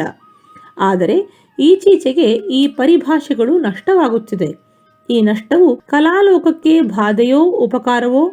ನಷ್ಟವೆಂದಾದರೆ ಉದ್ದಿಷ್ಟ ಮಾಡಲು ಕೈಗೊಳ್ಳಬೇಕಾದ ಉಪಕ್ರಮಗಳೇನು ಎಂಬುದರ ಬಗ್ಗೆ ವಿಮರ್ಶೆ ಹಾಗೂ ವಿವೇಚನೆಯನ್ನು ಮಾಡಬಹುದು. ಸಂಶೋಧಕರು ಬೇರೆ ಗ್ರಂಥಗಳಲ್ಲೂ ದೊರಕುವ ಈ ಬಗೆಯ ಲಕ್ಷ್ಯ ಲಕ್ಷಣ ಒಂದೇ ಆದ ವಸ್ತು ವಿಷಯಗಳ ಹಾಗೂ ಪರಿಭಾಷೆಗಳ ಉದಾಹರಣೆಗಳನ್ನೆಲ್ಲ ಸಂಗ್ರಹಿಸುವುದು ಕೂಡ ಒಳ್ಳೆಯ ಉಪಕ್ರಮ. ರಸಪ್ರತಿಪಾದನೆ, ಅದರ ವಿಮರ್ಶೆಗಳು ಬಹಳ ವಿಸ್ತಾರವಾದ, ಜಟಿಲವಾದ ವಿಷಯವಾಗಿದೆ. ಅತಿ ಪ್ರಾಚೀನದಿಂದಲೇ ನಡೆಯುತ್ತಲೇ ಬಂದಿರುವಂತಹದ್ದು. ಆದರೆ ಸಂಗೀತದಲ್ಲಿ ರಸಪ್ರತಿಪಾದನೆಯು ಹೇಗೆ ಎಂಬ ವಿಷಯವು ಅಧ್ಯಯನಾರ್ಹ. ಒಟ್ಟಿನಲ್ಲಿ ರಸರತ್ನಾಕರವೆಂಬ ಗ್ರಂಥದ ಸೊಗಸಾದ ಪರಿಚಯವನ್ನು ನೂಪುರ ಭ್ರಮರಿಯ ಶೋಧ ಸರಣಿಗಾಗಿ ಮಾಡಿಕೊಟ್ಟ ಗಣರಾಜ ಕುಂಬ್ಳೆಯವರಿಗೆ ಕಲಾಲೋಕದ ಪರವಾಗಿ, ನೂಪುರ ಭ್ರಮರಿಯ ಬಳಗದ ಪರವಾಗಿ ಹೃತ್ಪೂರ್ವಕ ಧನ್ಯವಾದಗಳು. ವಿದುಷಿ ಕಾಂಚನ ರೋಹಿಣಿ ಸುಬ್ಬರತ್ನಂ, ಹಿರಿಯ ಸಂಗೀತ ವಿದ್ವಾಂಸರು, ಸಂಶೋಧಕ, ಬರಹಗಾರರು, ಬೆಂಗಳೂರು.